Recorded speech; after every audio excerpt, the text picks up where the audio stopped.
So sometimes things don't go as planned, man. Honestly, sometimes things go completely against your plans. Like what the Blazer is doing here. So my plan most certainly was not to have to pull the heads on this damn engine. My plan most certainly was not to tear into this thing in any kind of way.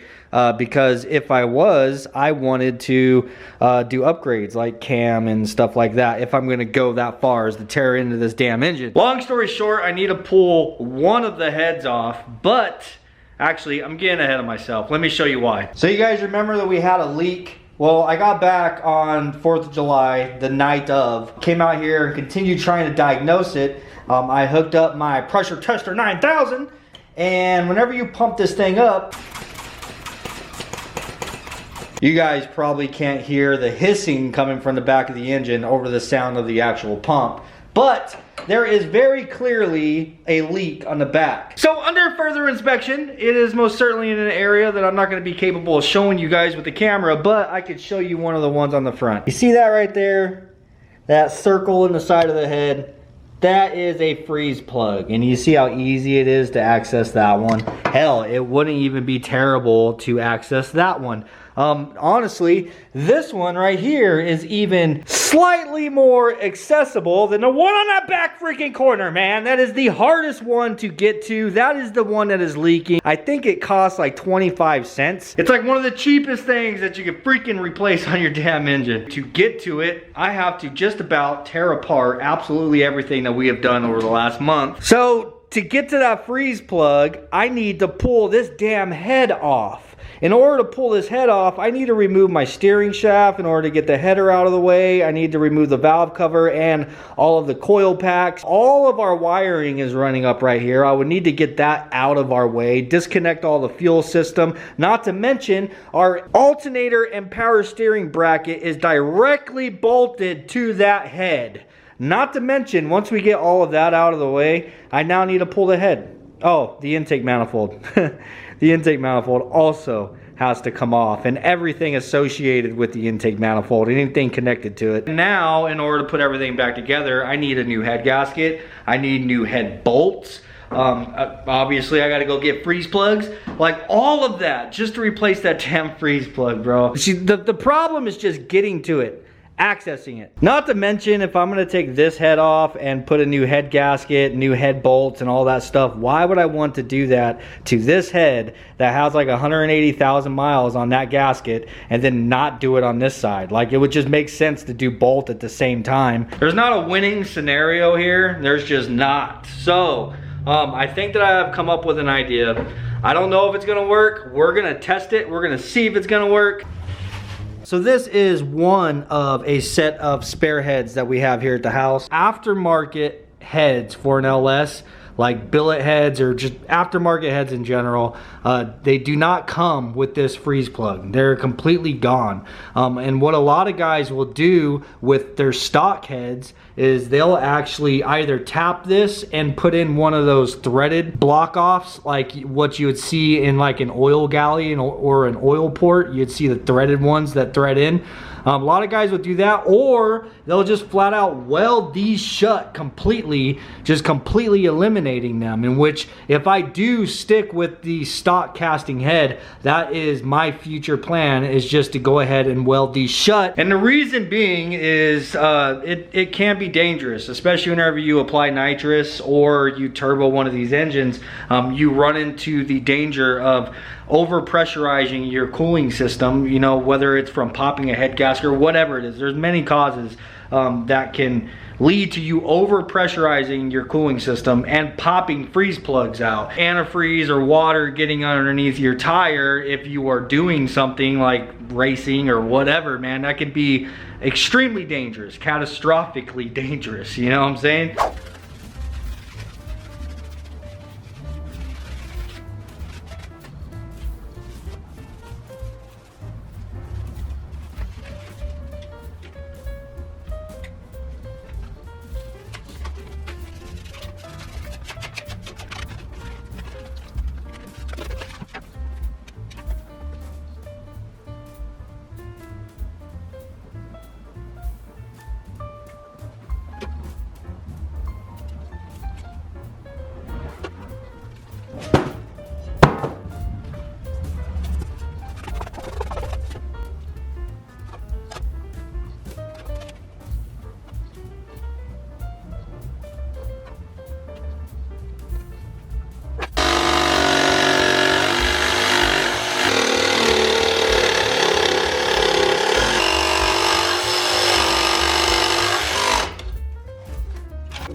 All right, so things like this most certainly get mixed reviews, man. There's either people that's gonna absolutely hate it, you think I'm an idiot, or there's gonna be people who think that it's a genius freaking idea as long as it works, right? So this is my idea. I'm basically going to block it off.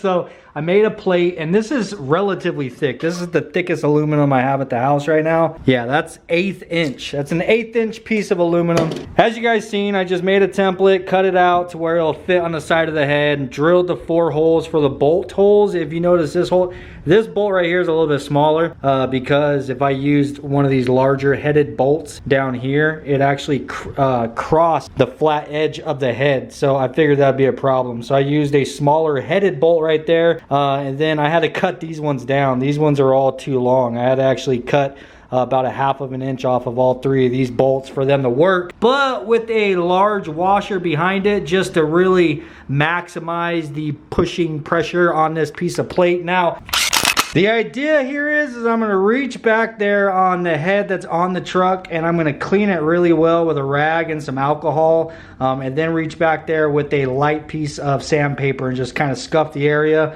I'm going to do the same on the back side of this plate. I'm going to clean it really well, and with this sanded, I'll apply some RTV, and then basically I'll just reach back there and sandwich this thing on there, tighten the bolts. Now, is this going to work? I have high hopes, man. Like, I feel pretty confident that it is going to work. We're not going to know until I try, and if it does freaking work, that just saved me from having to pull the head and completely tear this thing down right now. You know what I'm saying? So my future plan is, like I said, whenever I do come back to tear this down, we'll obviously remove that. I want to actually weld those damn freeze plugs shut so I don't ever have a problem with this again. So realistically, if this does work, I feel like I need to worry about the other 3 freeze plugs on these heads more than I need to worry about that one. Because remember, this cooling system only operates at 15 to 17 PSI. So it's only got to be able to handle 15 to 17 PSI. And if you guys remember the way that our water pump is even sealed on there, each one of these water pump holes right here only has 2 bolts going into it. So I mean, it's relatively the same exact thing as the water pump. I do feel pretty confident that this is gonna seal, but there's only one way to find out, and that's to send it, bro. So I'm gonna get that cleaned up. I'm gonna get this, that's gonna be the hardest part, is getting this back there and getting it bolted up, because there is literally like hardly any room back there. Using one of my Gojo hand wipes to just kind of clean it really quick first. Now I'm gonna be using a piece, this is a 150 grit. It's like a used piece of 150 grit. It's not brand new, so it's kind of dull. Just using it to kind of scuff up the surface a little bit so the RTV has something to like bond into. All right, now that multi-layer steel gasket that goes on the header, it has like this little tab that like wraps around the head. I need to try to bend that over and make sure that it's not going to be in the way of our piece of aluminum sitting flush, because that could be a problem. See, I can't even fit a screwdriver in there, bro. Jesus Christ. All right, it doesn't feel like it's going to be in the way. Now, paper towel with alcohol to go ahead and get all the residue off. Those Gojo wipes work really good for getting grease and everything off, but I don't want residue on there either. So, all right, I'm gonna do a dry run with no RTV on it. This is gonna be a test to see how difficult it's gonna actually be to get it back inside of there. I've already got RTV all over my wiring harness, that's for damn sure. Shit. Oh, nice, okay. I was actually able to use the plate to bend that tab from the header gasket over some. So I have it in position, but I can't necessarily take my hand off of it in order to grab a bolt out of my hand here. So what will be different whenever we are actually installing this is it'll have RTV on it, and it'll basically stick there, you know what I mean? So then I'll be able to pull my hand out to grab a bolt. All right, so what we're gonna do here to start off is I wanna get this prepped. Basically the same thing we just did to the back side of the head. I'm gonna put some scratches in it, some deep scratches with this 150 grit piece of sandpaper. And then I'm gonna take my air nozzle and I'm gonna make sure to get all the dust off of this. So I'm gonna be using this Permatex gray gasket maker. And first thing that I'm gonna be doing is applying some of this to the back, but I'm gonna do so with a squeegee. So what it is I'm wanting to do is really push this stuff down into the surface. I want this Permatex to really embed into all those scratches we just made. All right, I'm gonna let that set up for about a minute. I don't want it to dry, I just want it to get kind of sticky. Okay, so now this has gotten a little sticky. We're gonna go ahead and add another layer. So all of that RTV that is on there, I used the squeegee and I embedded it into all the scratches that we put inside of the surface of this. So now, whenever we add another layer, this layer and that layer is basically going to combine, and it's going to be nice and attached to this piece of aluminum because we embedded it down into all the scratches. And yes, I am using a lot of RTV. I'll try to kind of even this out.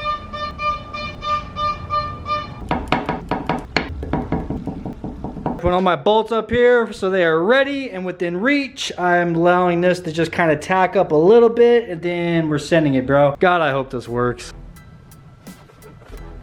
All right, I got a bolt started. First bolt is started. Should hopefully make all the rest of them go easier, because now I know it's gonna line up.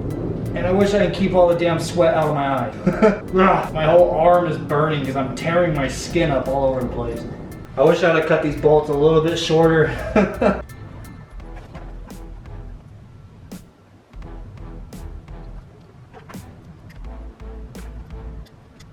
All right, got it on there, dude. I'm not gonna lie, that was hard, bro. That was rough, getting those bolts tightened down inside of there. I really hope that it holds. I'm gonna try to get my phone back in there and record a little clip for you guys showing you what it looks like.